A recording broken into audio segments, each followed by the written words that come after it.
right, I'm out in a soybean field today, checking out one of the many tests that we did this year. This is on Rhizosorb. It's a fertilizer that helps your plant uptake phosphorus better and utilize it better, so you don't have to use as much, plus it's a little bit cheaper. I know what you're thinking.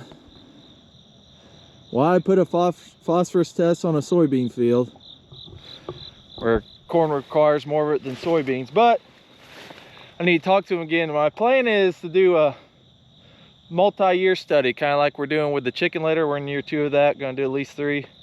I'd like to do 3 on this, or at least 2, so, you know, I know what people say, yeah, you can short your phosphorus for a year, not see a difference, so might have a real good test here next year if we do this one strip, which you can, I don't know if you can see the other flag over there or not. We can do this one strip 2 years in a row and see if we can see any difference in yield. As long as it's as good, since it's cheaper, use a little less, that'd be a win. And if it's better, that'd be a double win. So out here today, we're in some 42A, 84E Pioneer soybeans. Did see a little sudden death in them, not much.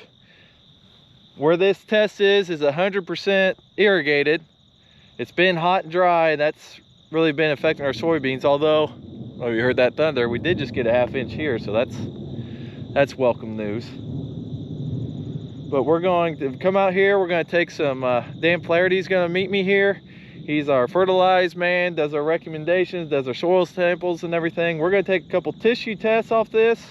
Probably should have done it sooner, but, you know, busy.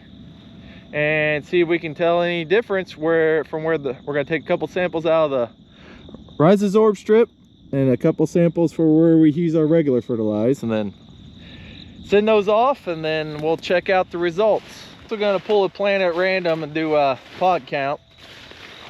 Just, you know, see if we see anything. I'd say these beans are a little lazy. They are laid over pretty good. Dan Flaherty came out, got us a pro here. Does all kinds of soil sampling, tissue sampling.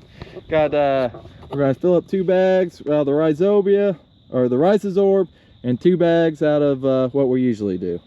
Yeah. And how do you get the samples? Where we're gonna get them at? So we go out there and we pull like the 3rd or 4th trifoliate from the top is what you're trying to get. We got to get 30, 40, 50 of them and stick them in the bag until it's filled up, and then do it for that. I like to do 2 just because if you just get 1, you get 1 set of numbers. You get 2 of them, you kind of get a more consistent or similar story out of 2 of them, hopefully.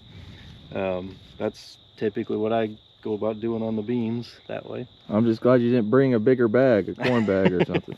Yeah, well, corn's way easier. You know, you pull a ear leaf and you pull about 10 of those and you're off and you're done. But beans take longer, so. Okay, well, I guess we'll get after it then.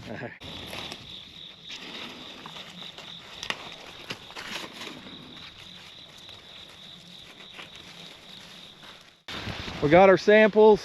They're going to be, Dan's gonna send them off to Walter's lab in Owensboro, Kentucky. Is that right? Yep. All right. Dan's off with the samples, gonna go get them all sent in, and I'm gonna just grab the plant at random, so it don't really tell you much, but don't hurt to look. Kind of fun to look anyways. I'm just gonna do a pod count on the stuff that has Rhizosorb and the stuff that does not. The results are in from just taking a random plant, so you can't put too much stock in it. What really matters when the combine goes across, it's a big difference. I don't know if I believe it or not. I think maybe I got a real good plant in the Rhizosorb spot and maybe a dud in the non-Rhizosorb, but that's all right. We're just pulling random plants right now. With Rhizosorb on it, had 78 pods with 3 beans in them, 54 with 2, then 5 just singles. And the no Rhizosorb had 49 with 3 in them, 28 with 2, and 3 with 1. Giving the total bean count on the Rhizosorb, it's fertilized with that at 367, and without it at 228. So take that for what you will. At least those 2 plants, the Rhizosorb had a lot more beans on it, but you have to stay tuned for our video on this fall, see how it all shakes out. So far, just from that little experiment, little test, looks real good. So we will wait a few days to get our tissue samples back, and then we'll go over that also. Well, we got our tissue test results back. Come back a few days ago. Today is, what is today? Today is Friday, September the 6th. Yeah, September the 6th. Got them back last Saturday, but just haven't got around doing this. So before we get into that, just a little reminder of what Rhizosorb is.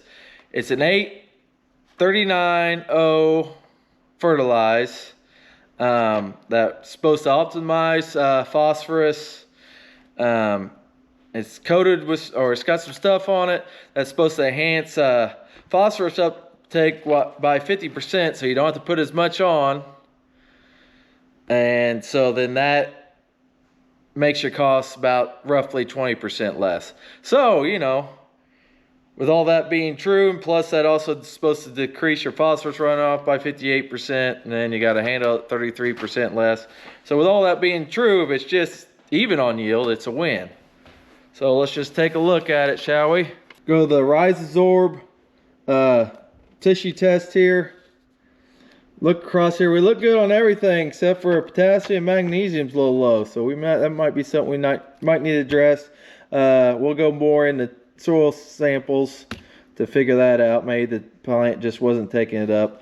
But the P, nitrogen and phosphorus was the two things it has in it, but which is phosphorus is the main thing that's supposed to utilize better. It is in the sufficient 0.34%, and over here where we use our standard, it was also in the sufficient, low in K and magnesium. Might need some K-mag, who knows.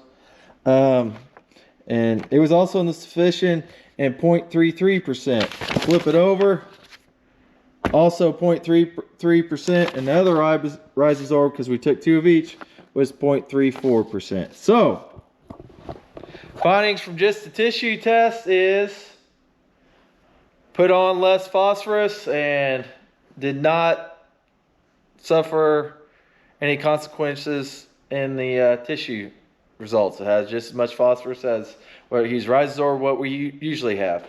So that'll be it for this video. Next video we'll head to the combines, see if we can see any difference there between the two, and then go from there, and hopefully maybe do this again next year in corn where phosphorus is a little bigger deal. So yeah, thanks for watching. See you next time.